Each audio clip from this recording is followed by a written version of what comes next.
Hello students, कैसे हैं आप सब। आज हम अपना न्यू पोर्शन स्टार्ट करने जा रहे हैं, कॉम्प्लेक्स एनालिसिस। राइट। मैं आपको दिखा देती हूँ कि हम क्या पहले करेंगे। कॉम्प्लेक्स एनालिसिस का जो पहले इंपॉर्टेंट पार्ट है ना, जो मेनली हर एंट्रेंस में पूछा जाता है, पहले वो कवर करेंगे।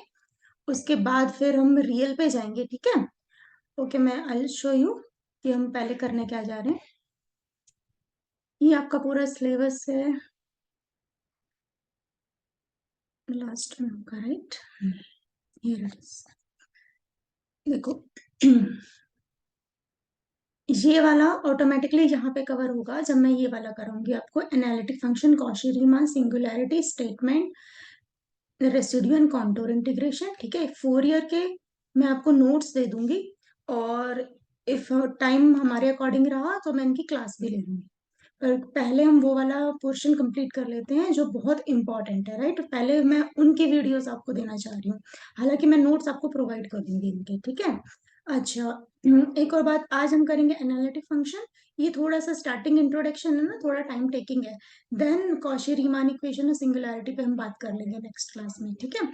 सो कोशिश करेंगे और कि 3 to 4 क्लासेस में इसको ओवर कर दूं। कोशिश रहेगी, ज्यादा भी जा सकती है।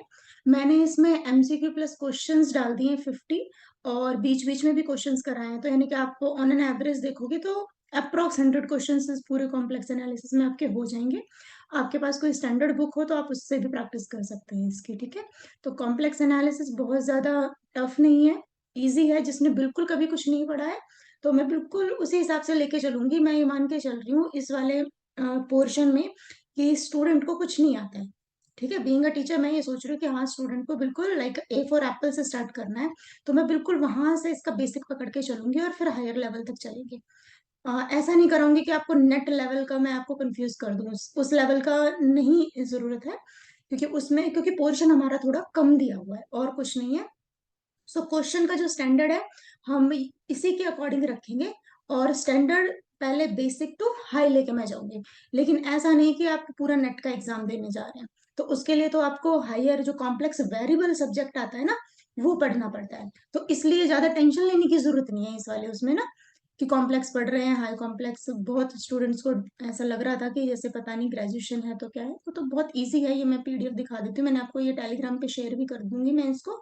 ये ऑलरेडी जब तक वीडियो मिलेगी आपके पास आ भी चुकी होगी। ये सारा हम चीज कवर करेंगे। एक दो चीजें मैंने एक्स्ट्रा दी है क्योंकि उन्होंने ना फंक्शन, उन्होंने मेंशन कर दिया है कि एनालिटिक फंक्शन।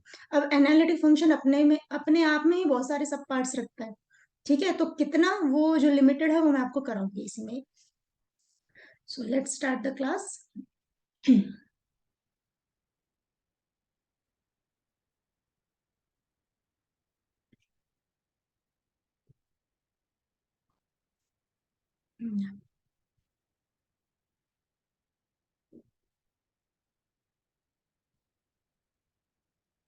हम करने जा रहे हैं कॉम्प्लेक्स एनालिसिस, और उसमें करेंगे हम एनालिटिक फंक्शन।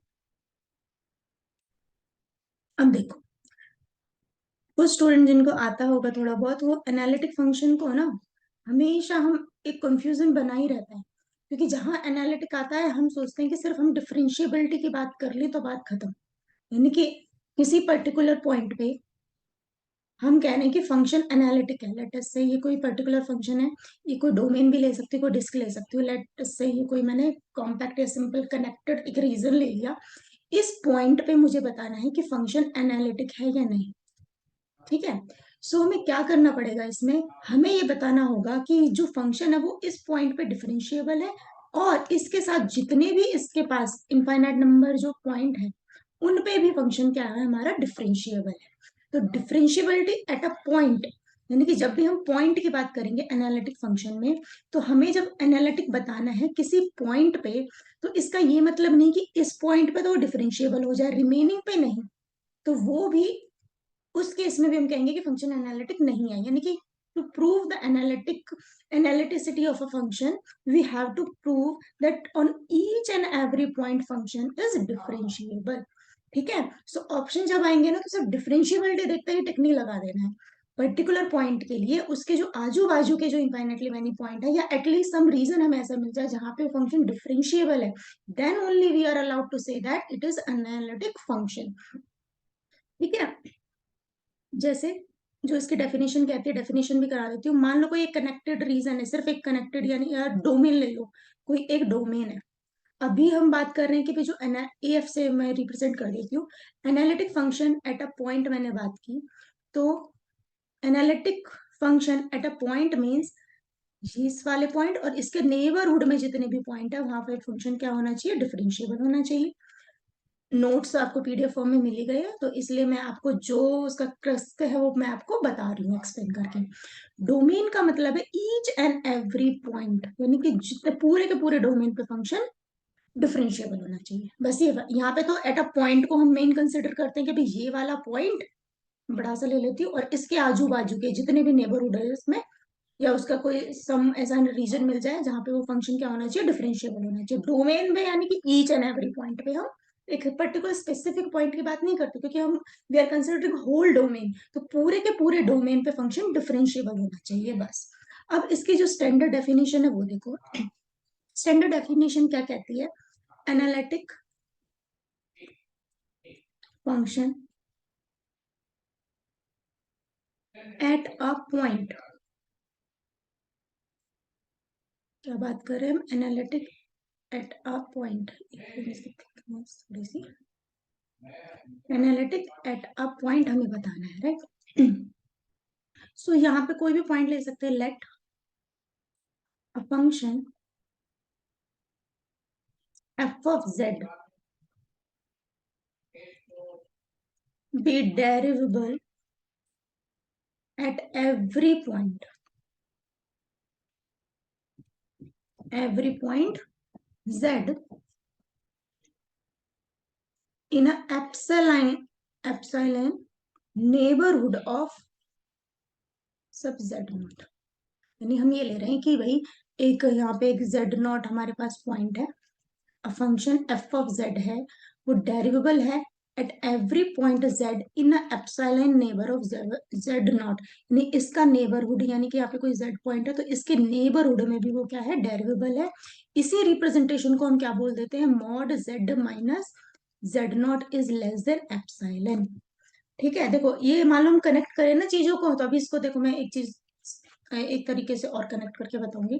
तो इसका क्या मतलब होता है, नेबरहुड, यानी कि जेड के इस जेड नॉट के आसपास और जो जेड है, इन दोनों के बीच की जो डिस्टेंस है वो इतनी स्मॉल होनी चाहिए, नेग्जिबल होनी चाहिए, किसी एप्सिलॉन से भी छोटी होनी चाहिए। This mod represent some distance, ठीक है। दैट इज, इसको हम और सेंस में क्या बोल सकते हैं, इसको बोल सकते हैं हम F dash of Z exist for all z naught such that this modulus z minus z naught is less than epsilon, where epsilon always a positive quantity क्योंकि distance है यहाँ पे, then f of z is said to be an analytic function, मैं short में लिख देती हूँ, notes हैं आपके पास, एट जेड नॉट, यानी मैंने सिर्फ एक पर्टिकुलर पॉइंट की बात करी। अच्छा, अब इस चीज को ना बड़ा ध्यान से समझना, ये चीज ना आपके माइंड सेट में होगी ना तो थोड़ा ये अच्छा रहता है पढ़ना भी, आपको अच्छा लगेगा इसको पढ़ना।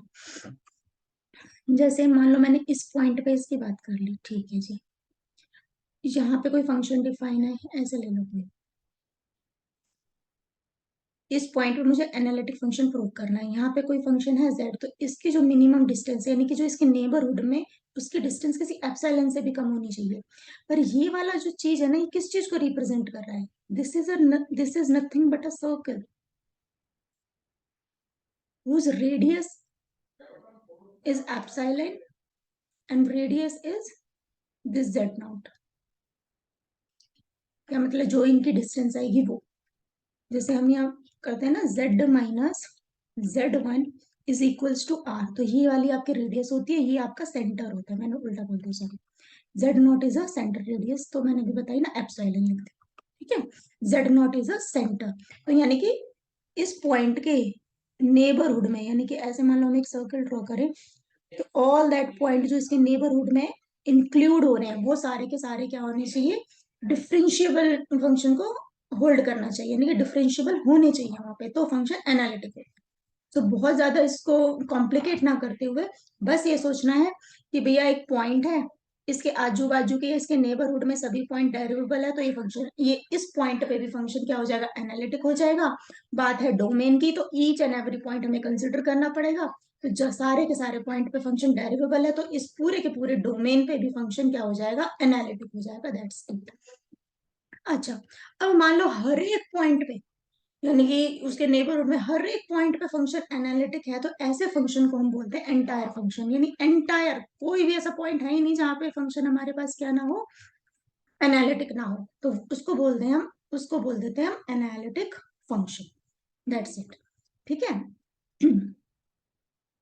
और कुछ चीजें मान लो किसी पॉइंट पे, ये वैसे मैं नेक्स्ट क्लास में पूरा और अच्छे से करूंगी। यहाँ पे बोल रहा है कि मान लो ये वाला पॉइंट है, इस पे फंक्शन एनालिटिक नहीं, so we can say that ये क्या है, इसका एक सिंगुलर पॉइंट होगा, यानी कि ये इसकी सिंगुलैरिटी है। अब टाइप ऑफ सिंगुलैरिटी होती है, क्या पता इसको हम रिमूव कर पाए, मान लो रिमूव कर पाएंगे तो रिमूवेबल सिंगुलैरिटी हो जाएगी। वन एंड ओनली वन है तो यानी वो सिंगुलर पॉइंट, यानी कि सिंगुलैरिटी आती है, वो उसी के सब पार्ट्स हैं। तो यानी कि ऐसा नहीं है कि यहाँ पे, जहां पे भी चीज टू, यानी कि where the function ceases to या fails to be analytic, that is called its singularity.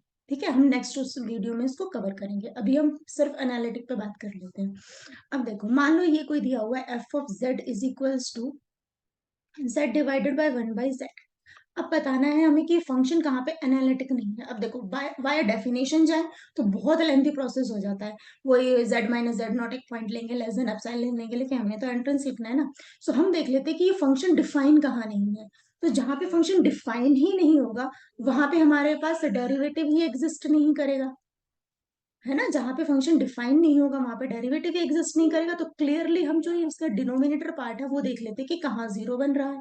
तो ये इनके शॉर्टकट तरीके होते हैं। तो z is equals to one, तो यानी कि z इक्वल्स टू वन पे फंक्शन नॉट डिफाइन है।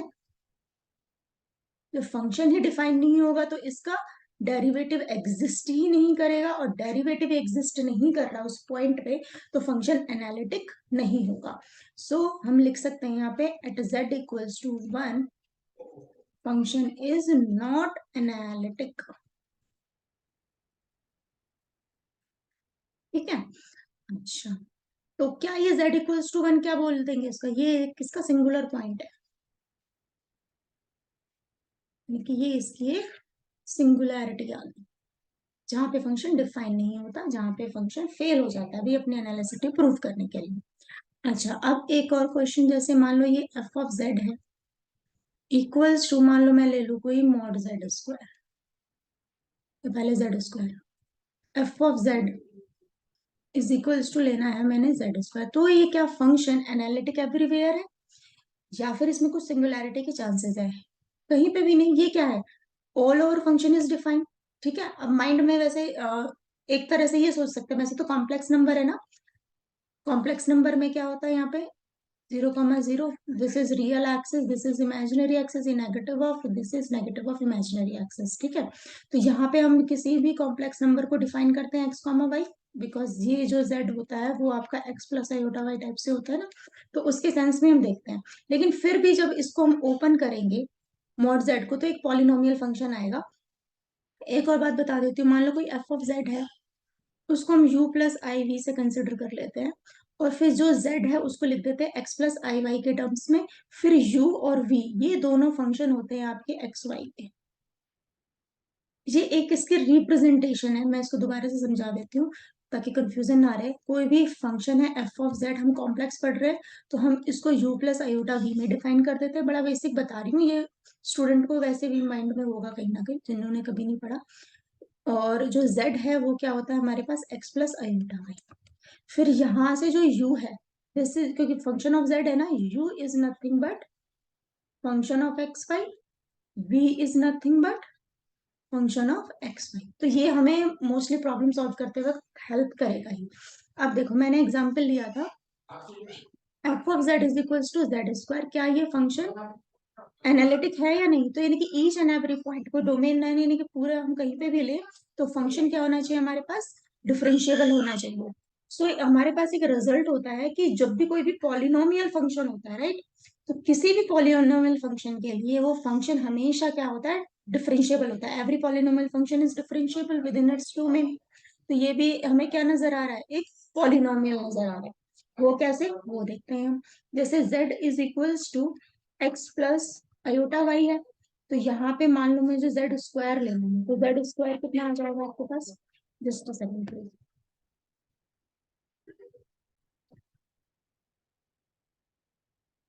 यहाँ पे स्क्वायरिंग ऑन बोथ साइड करेंगे। ठीक है, मैं जस्ट अभी हाफ वे में बता रही हूँ इसको, क्योंकि हम इस टाइप की प्रॉब्लम को बाद में डील करेंगे। तो कुछ ना कुछ पॉलिनोमियल फंक्शन टाइप से आएगा, x square plus y square minus, नहीं ये वाला माइनस आ जाएगा ना, minus y square plus 2xy iota. ये वाला हम यू टर्म कंसिडर करेंगे, ये वाला आपका वी हो जाएगा। ठीक है, फिर यहां से एनालिटिसिटी हम निकालते हैं कॉशी रीमान इक्वेशन से। लेकिन अब इस वाले फंक्शन के लिए तो हमें इतना लंबा प्रोसेस करने की जरूरत नहीं है कि हम कॉशी रीमान इक्वेशन पे जाए, या कॉशी जो हमारे पास कंडीशंस होती हैं उस पे जाए। क्यों, reason being it is clearly a polynomial. तो जैसे ही पॉलिनोमियल नजर आए, so function is analytic everywhere लगा देना है आंसर बस। ठीक है, पॉलिनोमियल फंक्शन दिखाई दिया, जैसे f of z is equal to some 2z है, तो ये भी पॉलिनोमियल फंक्शन है। जेड क्यू है, ये भी पॉलिनोमियल फंक्शन है। तो ये क्या होंगे, हमेशा ही एनालिटिक होंगे, क्योंकि ये वाले फंक्शन हमेशा डिफरेंशिएबल निकल के आएंगे। इनको भी बताएंगे, अभी मैं कंडीशंस कराऊंगी तब, अभी तो मैं शॉर्टकट बता रही हूँ कि पहचानना कैसे है। ठीक है, अच्छा। अब मान लो आपको क्वेश्चन में दिया हुआ है कि भाई आपको ये बताना है कि ये वाला जो एनालिटिक फंक्शन है, क्या इसमें सिंगुलैरिटी है या नहीं। ये क्वेश्चन ध्यान देना। एक रिजल्ट है जिसमें बच्चे बहुत कंफ्यूज होते हैं, मान लो यही है जेड स्क्वायर, क्या इसके पास कोई सिंगुलर पॉइंट है, यानी कि क्या कोई ऐसा पॉइंट एग्जिस्टेंस में है जहां पे फंक्शन डिफरेंशिएबल नहीं है, यानी कि जहां पे function fails to be analytic.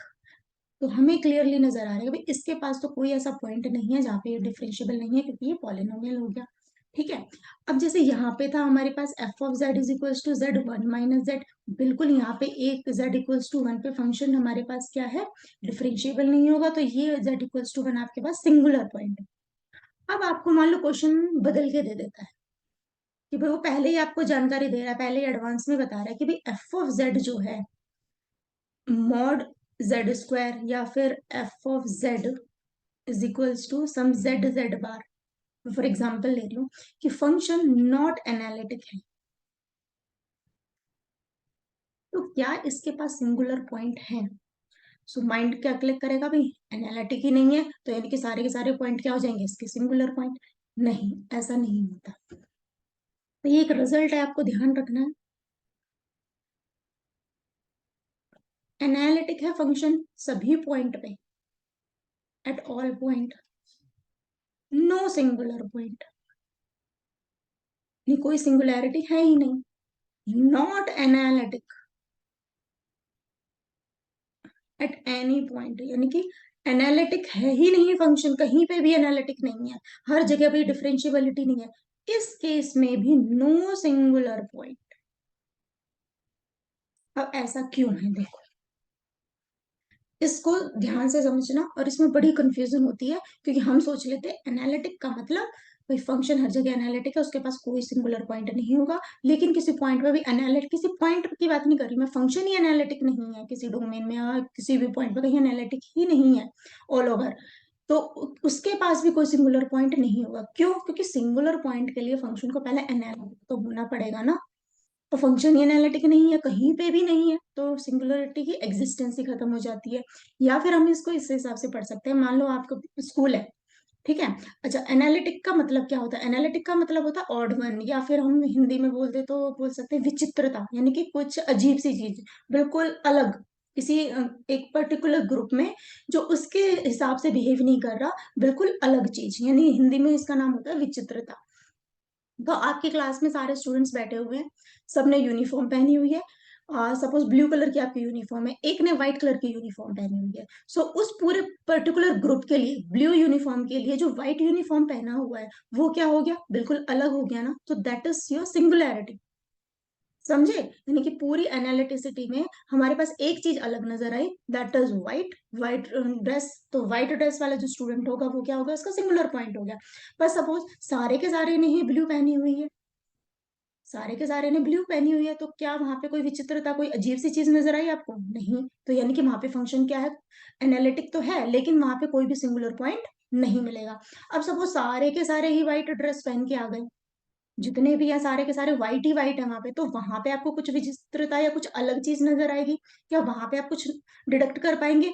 सभी एक जैसे ही है ना, तो यहाँ पे क्या होगा, यहाँ पे भी कोई भी सिंगुलर पॉइंट नहीं होगा।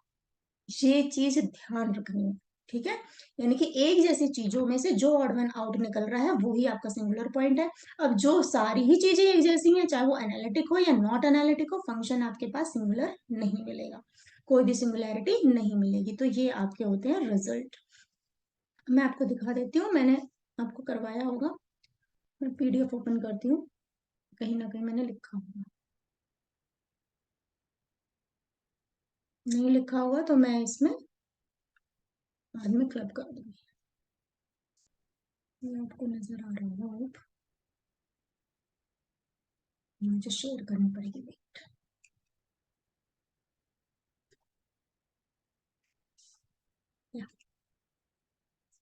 ये तो मैंने पूरा करा दिया आपको, फंक्शन एनालिटिक है। अभी बहुत सारी चीजें रहती हैं इसमें। ये मैंने पूरा other way to understand its definition पूरा लिख दिया। Function is said to be analytic at a point if it is differential everywhere in sub neighbourhood of point. यानी कि डिफरेंशियल इन सब नेबरहुड पूरा एक्सप्लेन कर दिया, ताकि आप बाद में भी इस पीडीएफ को देखो तो आप कनेक्ट कर पाओ।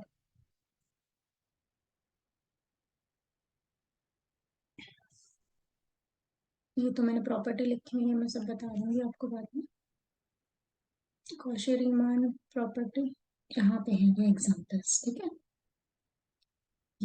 Z square analytic everywhere polynomial है, mod z is not analytic anywhere. इसका मैंने रीजन बताया हुआ है, वो भी करा दूंगी मैं आपको।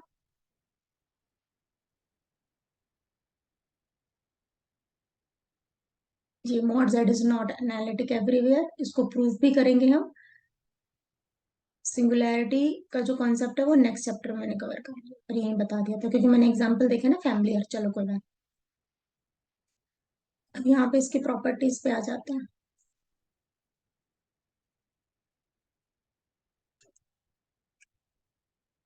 इजी है प्रॉपर्टीज, आपको पता भी होनी चाहिए। यानी कि इसका सम प्रोडक्ट और डिवाइस डिवीजन तो नहीं होना चाहिए। If f of z and g of z is an analytic function, then these are also analytic function where z z does not divide not equals to zero। yes, देखो ये वाली condition ना आपको MCQ में दे दो, सुनना इस बात को ध्यान से। इफ कोई आपके पास दो एनालिटिक फंक्शन है, f of z and g of z, तो इनका प्रोडक्ट, सब्ट्रैक्शन, इनका मल्टीप्लीकेशन और जो लास्ट में होता है डिवीजन, ये भी क्या होते हैं, analytic, provided that g of z is not equals to zero. Option में मान लो ये वाला नहीं है, तो आप इसको एनालिटिक फंक्शन नहीं बोल सकते, और ये ही गेम खेल जाते हैं। इवन मैंने भी किसी पीएचडी के एंट्रेंस में ये चीज देखी थी। If f of z and g of z as analytic function, then sum product, ये सारे एनालिटिक होते हैं इसके। बट डिविजिबिलिटी जब ही होती है जब ये g of z is not equals to zero होगा, क्योंकि यही जीरो हो जाएगा तो फंक्शन डिफरेंशिएबल नहीं होगा ना वहां पे। अब यहाँ पे analytic function of an analytic function is analytic, ये कोई ज्यादा इंपॉर्टेंट डेफिनेशन नहीं है, और फिर भी ऑब्वियस है। Entire function of entire function is entire, सब कुछ एंटायर एंटायर एंटायर ही है, ठीक है? एंटायर बता दिया ना, जहां पे सारे, जिस पॉइंट पे, यानी कि इफ सारे के सारे पॉइंट हमारे पास क्या डिफरेंशिएबल है, नहीं एनालिटिक एवरीवेयर का मतलब एंटायर। ये इंपॉर्टेंट है, ये कराना मुझे। Derivative of an analytic function is itself analytic, यानी कि डेरिवेटिव, मान लो एफ ऑफ जेड एनालिटिक है, उसका डेरिवेटिव एग्जिस्ट है, लेकिन हम बाद में देखेंगे ना उसको, तो हम ये पाएंगे अच्छा जो डेरिवेटिव निकाला था ना वो भी एनालिटिक है हमारे। ठीक है, बस माइंड में होनी चाहिए ये चीजें। Cauchy Riemann C R equations कराऊंगी अभी। ये अभी तक हो चुका, ये है आपका मोस्ट इम्पॉर्टेंट टॉपिक। ये आपका इम्पोर्टेंट टॉपिक है, इस पे हम बात करेंगे, ठीक है?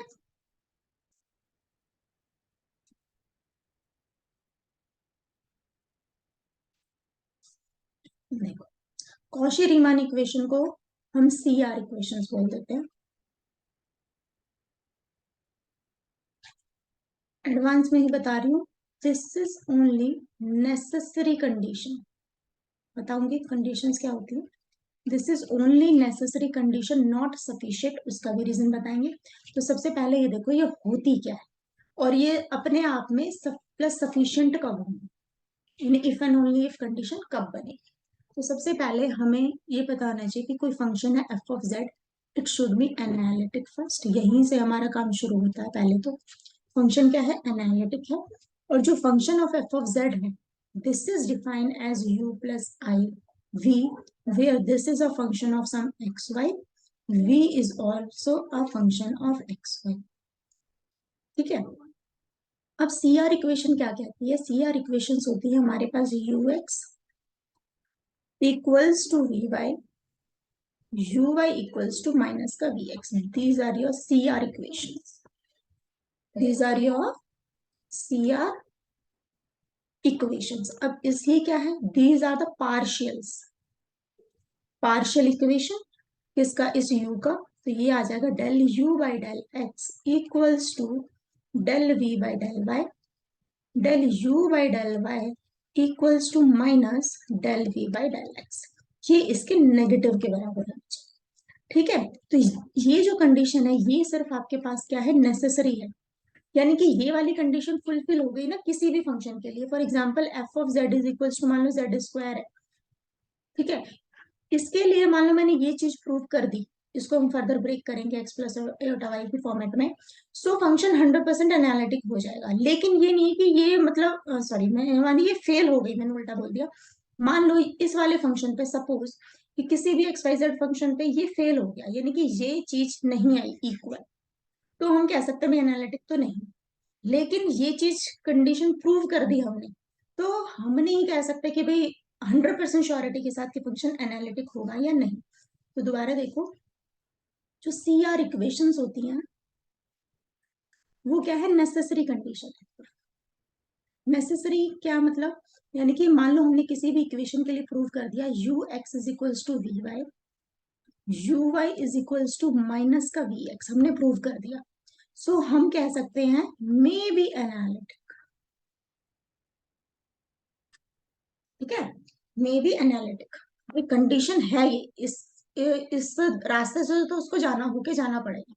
मान लो स्ट्रेट फॉरवर्ड आ जाए नॉट सेटिस्फाइड, यानी कि इक्वेशन सेटिस्फाई नहीं है, तो हम डायरेक्ट बोल सकते हैं नॉट एनालिटिक। ठीक है। जैसे ये आपका निगेशन वाले जो स्टेटमेंट होते हैं ना, जैसे ये होता है ना, C R equation implies that analyticity. ठीक है।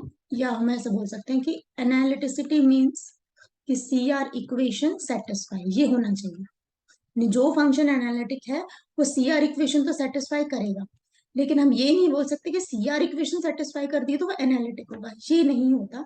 लेकिन हम निगेशन ले लें इसका, यानी कि not C R means not analytic, ये स्टेटमेंट आपको पता होना चाहिए। ठीक है।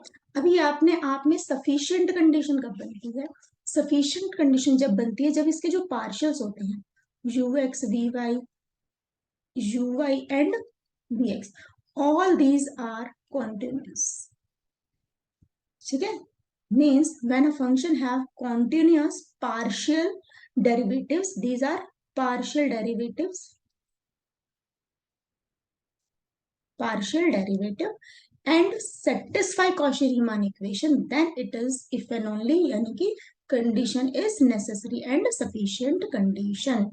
So a function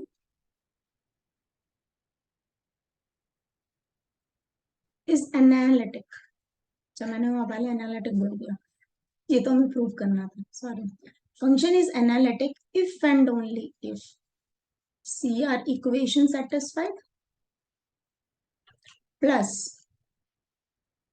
have a continuous partial derivative.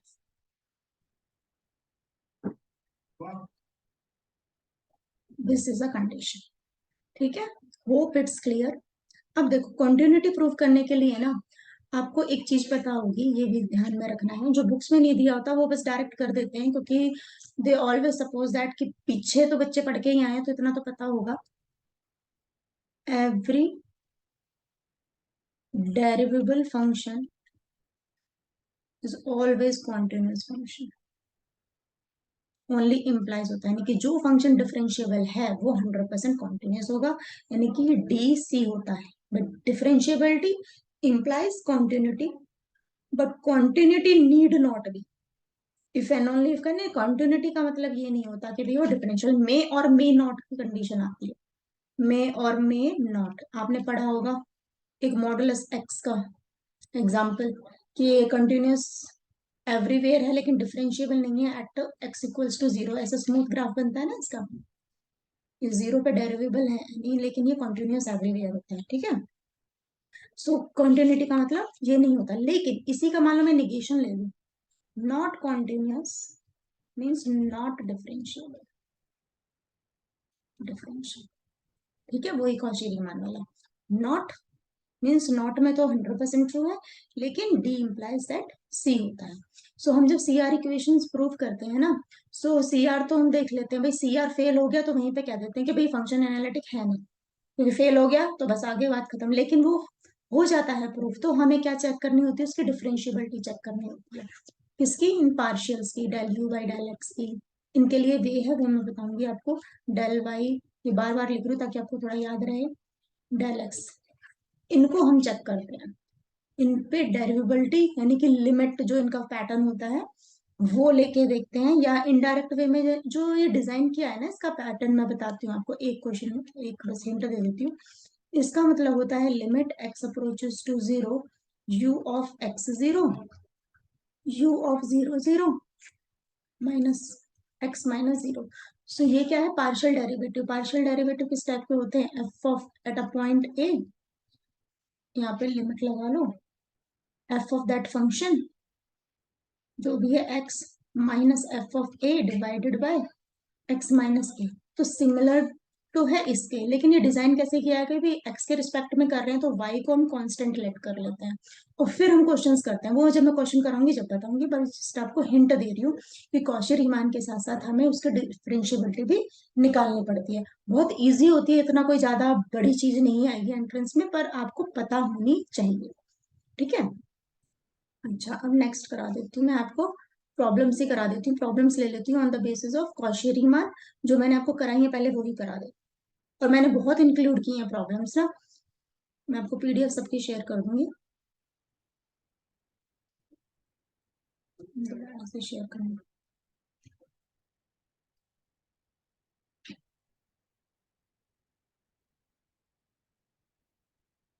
हम्म, कहाँ चला जाता है? कौशी रीमान ये रही आपकी। अच्छा चलो ये वाला ले लेते हैं, mod z is not analytic anywhere. इसका क्या मतलब? नंबर ऑफ क्वेश्चंस हैं इस पे, नॉट एनालिटिक एनीवेयर, ये हमें पता है बाय डिफॉल्ट, क्योंकि मॉड जेड का फंक्शन है ना, तो डिफरेंशिएबल ही नहीं है at z equals to zero पे। लेकिन हम एक कॉम्प्लेक्स की बात कर रहे हैं ना। अच्छा, कॉम्प्लेक्स में हमेशा कॉम्प्लेक्स प्लेन पे बात करते हैं। मान लो इस रियल एक्सिस पे, वाई एक्सिस पे हर जगह फंक्शन क्या है? एनालिटिक है, तो एंटायर फंक्शन हो जाएगा। कॉम्प्लेक्स प्लेन का मतलब तो पता ही होगा आपको। अब क्या करते हैं, देखो यही कर दो, ये मैंने बता ही रखा है, इजी है बहुत। सबसे पहले इस z को हमें ओपन करना है, किस में? फॉर्मेट में, x प्लस अयोटा वाई में। अब हमें मॉड z लेना है, तो मॉड z यानी कि modulus of x plus iota y होता है ये। अब यहाँ पे mod z equals to iota y, तो इसको जब हम ओपन करते हैं, कॉम्प्लेक्स में सबने पढ़ा होगा x square plus y square, जैसे ही हम इसका स्क्वायर ले लेंगे, so we are left with only x square plus y square.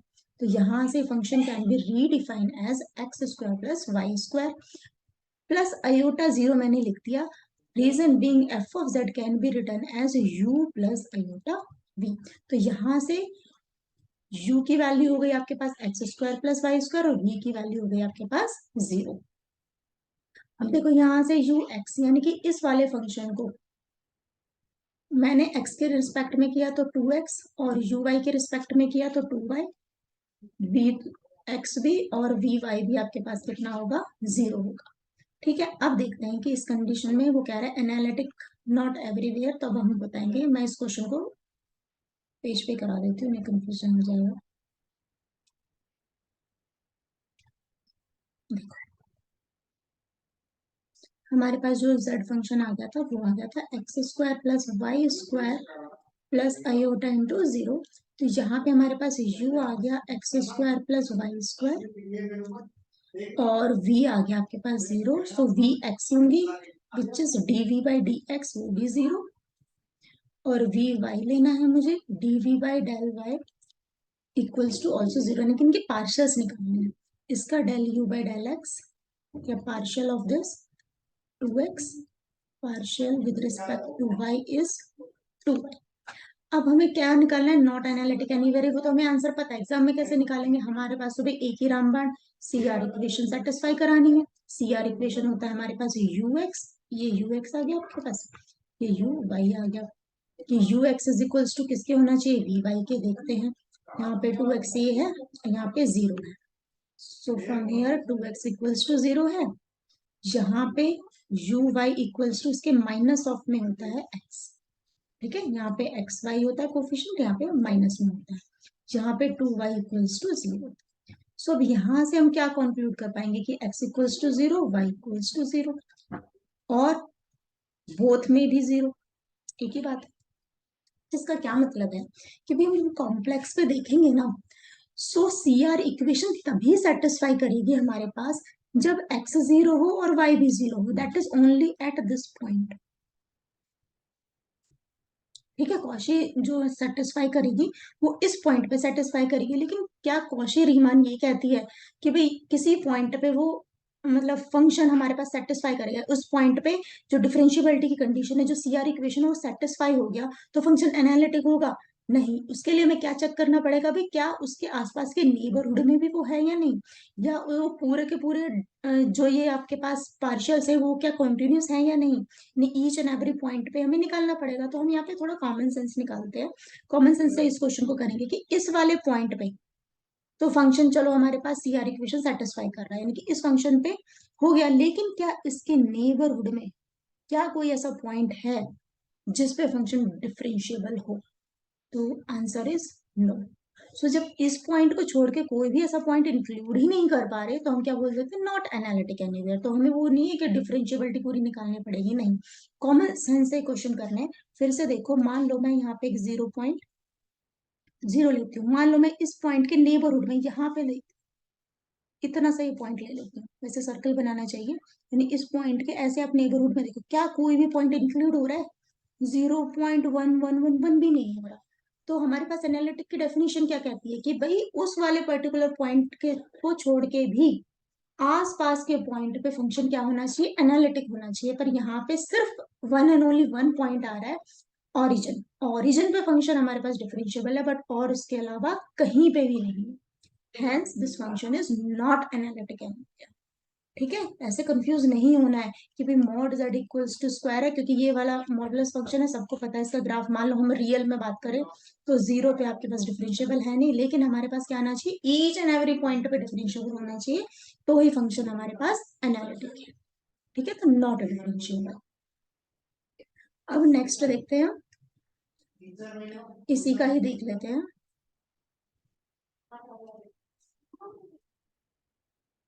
This is, अब देखो यहाँ मैंने ना सारी थ्योरी लिख दी है ताकि आपको कोई भी कंफ्यूजन ना हो, क्योंकि अभी आप कर रहे हैं ना, फिर बस आपको दोबारा से रीड करो तो आपको सब कुछ, कोई पॉइंट आपके माइंड से मिस भी हो जाता है तो भी आप कर लो। ये पूरा x equals to 0, y equals to 0, C R equation satisfy only if x equals to 0, y equals to 0, there is possibility at 0 0 origin that function may be analytic. ठीक है, ओनली पॉसिबिलिटी, क्योंकि सीआर इक्वेशन वैसे भी हमें possibility देती है कि भाई शायद इस वाले पॉइंट पे शायद फंक्शन एनालिटिक हो जाए, लेकिन उस वाले पॉइंट पे भी एनालिटिक नहीं है क्योंकि आसपास के रीजन में फंक्शन डेरिवेबल ही नहीं है, but except 0 0 not analytic, z is equal to zero. वैसे हम बोल नहीं सकते कि इस पे भी एनालिटिक होगा, क्यों? क्योंकि पॉइंट तो वो आ रहा है, अभी सेटिस्फाई तो कर जाएगी वो सीआर इक्वेशन, जीरो जीरो पे सेटिस्फाई तो कर जाएगी, लेकिन एनालिटिक उस पॉइंट पे भी कब होगी? जब उसके आजू बाजू के पॉइंट भी उसमें इंक्लूड होंगे, इसलिए फंक्शन वहां पे भी डिफरेंशिएबल नहीं है। पॉसिबिलिटी देता है ना सीआर इक्वेशन सर्वर में। तो यहाँ पे मैंने एक और थियोरी इंक्लूड कर दी है। Z equals to 0 is the only point where it can have differentiability, but surely not differentiable at any other point of the neighborhood of Z equals to 0. So it is not analytic at Z equals to 0. Since Cauchy-Riemann equation not satisfy at any other point, so it cannot be analytic at any other point. So it is not analytic anywhere. यानी कि जो मैंने बोला बस वही मैंने लिख दिया आप लोगों के इजी रहे, क्योंकि पूरी उसमें हमें यही पढ़ना है। अब ये Z bar is not analytic anywhere हमें बताना है, तो जेड बार है, मैं इसी में समझा देती हूँ उसको, ये तो बहुत इजी लगेगा बात। इसको मैंने कॉन्जुगेट लिया। अब देखो, F of z is not analytic anywhere, ये भी नॉट एनालिटिक है क्योंकि इसका कॉन्जुगेट कितना हो जाएगा? जेड इक्वल्स टू कितना? अच्छा मैंने लिख दिया है एक्स प्लस आयोटा वाई, इसका कॉन्जुगेट हो जाता है x minus iota y. Cauchy Riemann equation satisfy करो, यहाँ पे यू हो गया आपके पास कितना? एक्स, और v हो गया माइनस का वाई, यू एक्स हो गया वन, वाई के रिस्पेक्ट में जीरो, ये माइनस वन ये जीरो। कॉशी रीमान इक्वेशन ही सेटिस्फाई नहीं कर रही है। यू एक्स है यहाँ पे, यू एक्स किसके बराबर होना चाहिए? वी वाई के, लेकिन वी वाई माइनस वन आ रहा है, ये वन। तो जब कॉशी रीमान इक्वेशन ही सेटिस्फाई नहीं कर रही है, C R equation not satisfied, यानी कि not C R means not analytic, बात ही खत्म। ठीक है, एग्जाम में इस टाइप के आने के चांसेस ज्यादा रहते हैं क्योंकि एंट्रेंस है ना, तो माइंड में बड़ा। ये देखो, फिर मैंने यहाँ पे एक और क्वेश्चन कर दिया आप लोगों के लिए।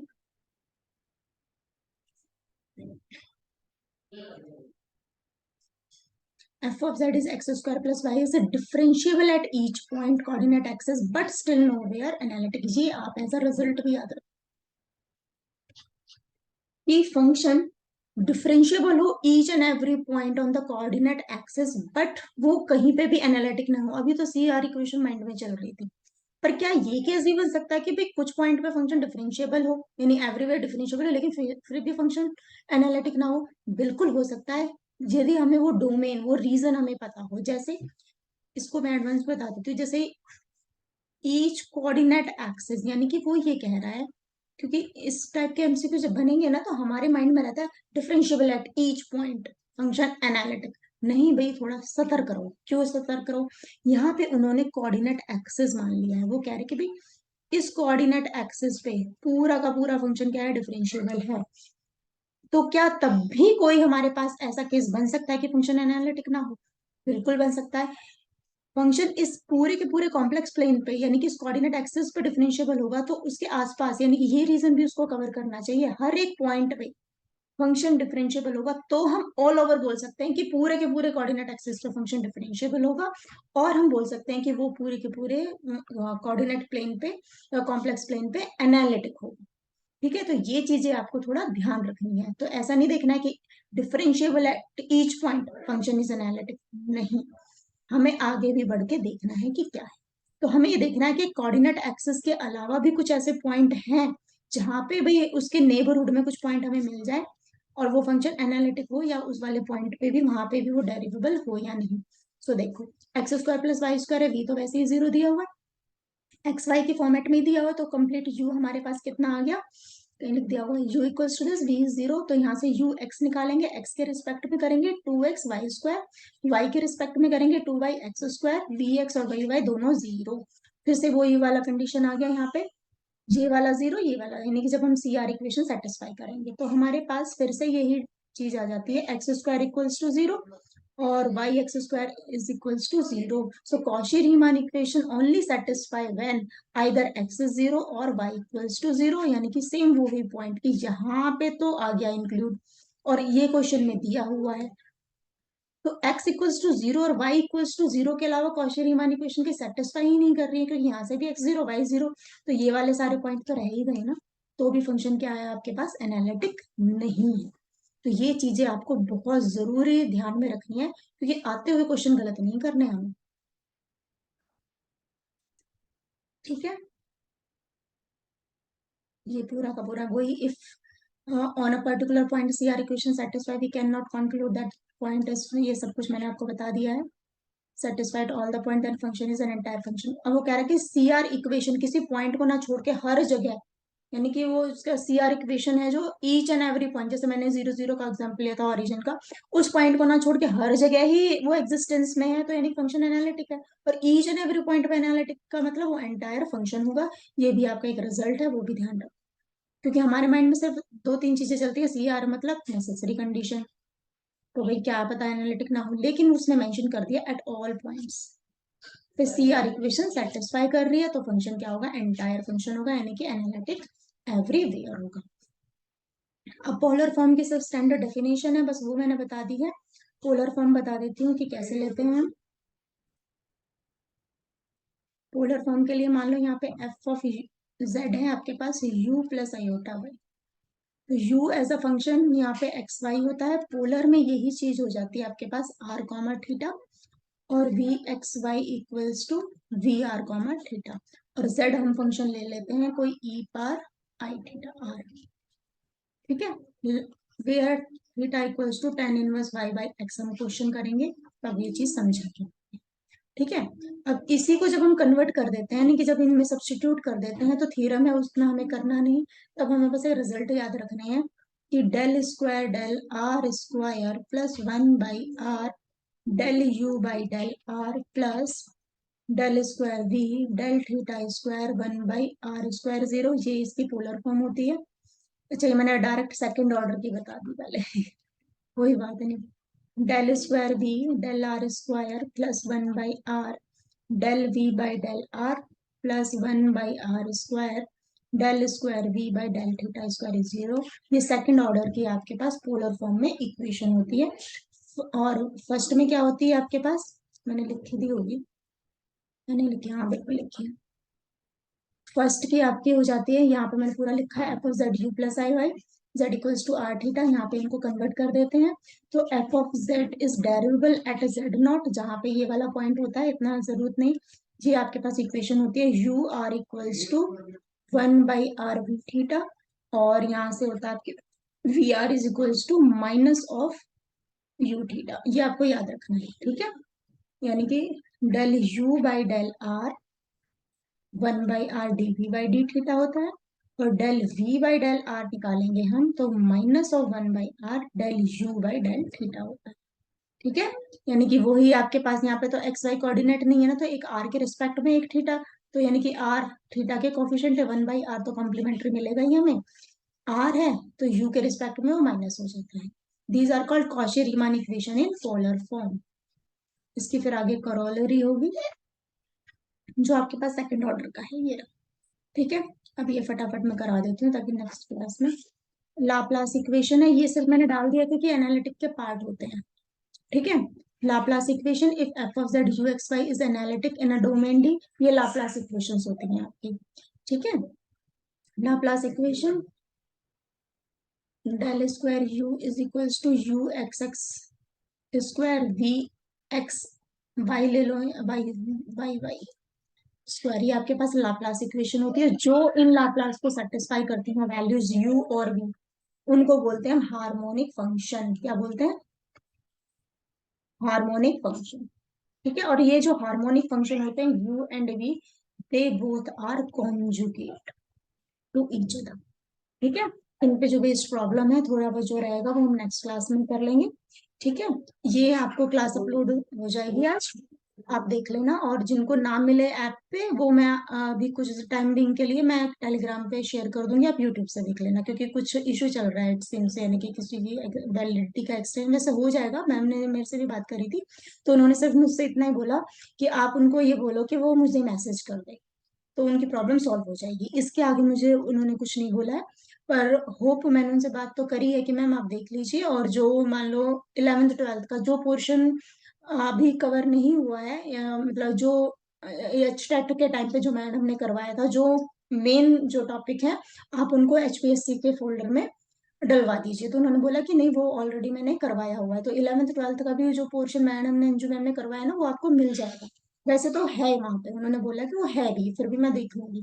तो 11th 12th की तो लोड लेने की बात ही नहीं है, वही एच टेट वाला है, कुछ पोर्शंस को छोड़ के, जैसे शायद स्पेयर इस टाइम आपके में ना हो, आई एम नॉट 100% श्योर, मैं चेक करके बताती हूँ। तो 11th 12th का पोर्शन भी आपको मिल ही जाएगा, और है ही वो ऑलरेडी उस पे ऐप पे। ठीक है, तो मैं अभी ये टेलीग्राम पे भी शेयर कर दूंगी, और ऐप पे तो मिल ही जाएगी आपको। Okay, this is all for today's class. जो थोड़ा बहुत बच गया वो हम नेक्स्ट क्लास में कवर कर लेंगे, वैसे कुछ ज्यादा है नहीं, ये सारा मैं ऑलमोस्ट डायरेक्ट और इनडायरेक्ट में बता चुकी हूँ आपको। ठीक है, take care and have a nice day.